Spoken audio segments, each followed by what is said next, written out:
सुल्तानपुर में श्रावण मास की पावन बेला में शिव भक्तों की आस्था का अद्भुत नजारा देखने को मिला, जब बालमपुर ग्राम सभा से कांवड़ियों का एक बड़ा जत्था बाबा बैजनाथ धाम देवघर के लिए जयकारों के साथ रवाना हुआ।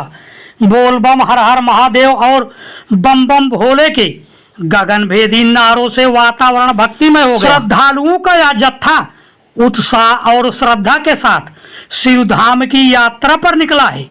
ग्रामीणों ने कांवड़ियों को फूल मालाओं से स्वागत कर विदा किया। कांवड़ियों ने बताया कि नदियों से पवित्र जल भरकर देवघर स्थित बाबा बैजनाथ के शिवलिंग पर जलाभिषेक करेंगे। यात्रा के दौरान सुरक्षा व स्वास्थ्य की दृष्टि से भी आवश्यक पाबंद किए गए हैं।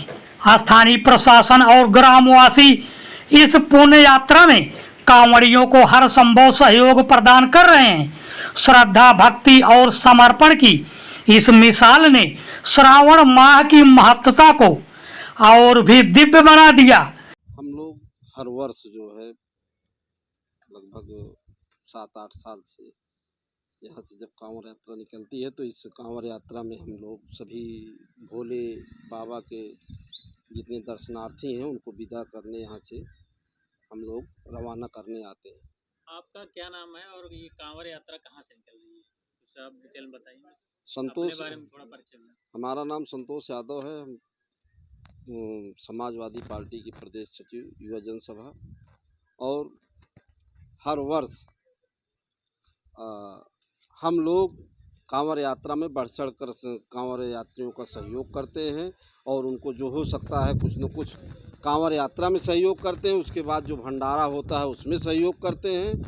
और हर एक वर्ष जो है, जब से 7-8 साल से हम बालमपुर ग्राम सभा के पिछले पूर्व में प्रधान भी थे, तब से हम लोग जुड़कर जितने कांवड़ यात्री हैं इनके सबके सेवा विगत वर्षों से करते चले आ रहे हैं। प्रधान जी, देखा जाए आप पिछली बार यहाँ से प्रधान थे, पहले और अब विकास में क्या अंतर रहा? जबकि यहाँ से जहाँ से कांवड़ यात्रा निकल रही है रोड पर पानी भरा हुए, नाली एकदम जाम हुई है, इससे क्या? अब इस समय जो पहले विकास था, जो हमारे कार्यकाल का विकास है, वो आप ग्राम सभा में कहे से कि हम अपने खुद मुंह से नहीं कह सकता हूँ। हमारे ग्राम सभा के लोग से आप पूछेंगे तो खुद बताएंगे कि पिछला कार्यकाल कैसा था और अब की बार कार्यकाल कैसा है। आप ग्राम सभा में टहल कर देख लीजिए। हम तो कहीं कहीं देखे हैं, इतनी जबर अनियमितता है कि आप जहां इंटरलॉकिंग काम हो रहा है वहां जो है आप इंटरलॉकिंग का काम होना चाहिए। जो रास्ता होता है उसके लिए इंटरलॉकिंग होती है। हम इधर देख रहे हैं कि घर घर दुआरे लोगों के मुहारे तक का इंटरलॉकिंग किया जा रहा है, जो कि ऐसा कोई प्रावधान नहीं है सरकार की तरफ से। लेकिन यहाँ जो है वोट के चक्कर में या अपने अपनत्व के चक्कर में कुछ लोग ऐसा कर रहे हैं, जो कि ये सरासर गलत है। हम इसका निंदा करता हूँ। मैं चाहता हूँ कि गांव में जहाँ पर पानी, जहाँ पर कचरा, जहाँ पर तमाम समस्याएं हैं, पहले उसको आप दुरुस्त करिए। हाँ, अगर आपके पास बजट ज़्यादा है, पैसा ज़्यादा है, तो निश्चित ही आप जनसेवा के रूप में सबका, आप किसी व्यक्ति विशेष का न देखकर आप सभी के साथ काम करिए, जिससे न हो कि किसी व्यक्ति विशेष के द्वारे पर आप जो है इंटरलॉकिंग करवा रहे हैं और किसी व्यक्ति विशेष का द्वार आप छोड़ दे रहे हैं। तो ऐसा काम न करके समाज सेवा से जुड़े हैं तो समाज सेवा करिए, और मैं तो यही कहना चाहता हूँ। बाकी अपनी अपनी सवाल और है प्रधान जी, जैसे आप कहे कि मतलब समाज सेवा करिए, सार्वजनिक जो चीजें हैं उसको देखिए, लेकिन आप पहले विगत वर्षों में देखा जाता था कि इतना फोर्स नहीं आती थी। जी जी। आज देखा जा रहा है, हम लोग भी कवरेज करते हैं, तो आज देखा जा रहा है कम से कम 3-3, 4-4 गाड़ियां पुलिस की घूम रही है। क्यों, क्या माहौल खराब हो गया है?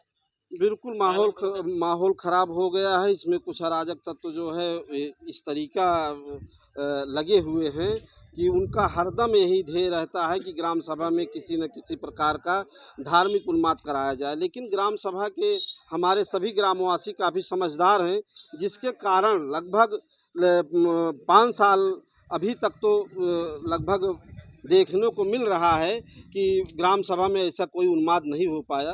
लेकिन मैं देख रहा हूँ कि काफ़ी कुछ लोग जो है लगे रहते हैं हरदम हिंदू मुस्लिम करने के लिए, उन्माद कराने के लिए। लेकिन हम अपने ग्राम सभा के लोगों को धन्यवाद देते हैं कि हमारे ग्राम सभा में काफ़ी भाईचारा है और सब लोग समझ बूझ कर अभी ऐसा कोई प्रकरण तो नहीं हो अपने ग्राम सभा बालमपुर को क्या संदेश देना चाहते हैं कि हिंदू मुस्लिम मिल के रहे? जैसे आज कांवड़ यात्रा जा रही है तो इसमें बहुत फोर्स आ रही, पहले तो नहीं होता था ऐसा।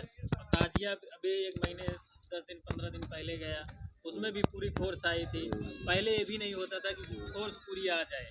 1-2 पुलिस जो चौकी थे कि दो चार लोग सिपाही आ जाते थे, लेकिन अब इतनी फोर्सें आ रही हैं, ये कहाँ तक उचित है? ग्राम सभा में हम बिल्कुल संदेश देना चाहते हैं कि हमारे सभी ग्रामवासी बिल्कुल इन कुछ जो कट्टरपंथी, कुछ जो अलगाववादी सोच है, कुछ जो चाहे हिंदू हो चाहे मुस्लिम हो, अगर जो इस तरीका सोच रहे हैं, उनकी मंशा को हम अपने ग्राम सभा के सभी भाइयों से अनुरोध करूंगा कि इनकी मंशा को नाकामयाब करिए और जैसे भाईचारा से विगत वर्षों से आप रह रहे हैं वैसे भाईचारा से जिए। बाकी रही बात ग्राम सभा में फोर्स की, तो फोर्स जो है कुछ लोगों के फोर्स तो ऐसे भी फोर्स का काम है कि जिस तरीका गांव में लोग बताते हैं उसी तरीका हाँ उसी तरीका लोग जो है पुलिस प्रशासन की व्यवस्था है कि यहाँ कोई माहौल बिगड़ने न पाए। फोर्स तो एक अलग की चीज़ है, उनकी व्यवस्था है, व्यवस्था देंगे। लेकिन हम ग्रामवासी से कहेंगे कि ये जो कुछ लोग लगे हुए हैं इनके चक्कर में न पड़कर अपने जिस तरीका विगत वर्षों में चलता आ रहा है उसी तरीका चलता रहेगा और कोई कुछ नहीं कर सकेगा अगर हम आप पूरी तरीका सक्षम हैं और सहमत हैं।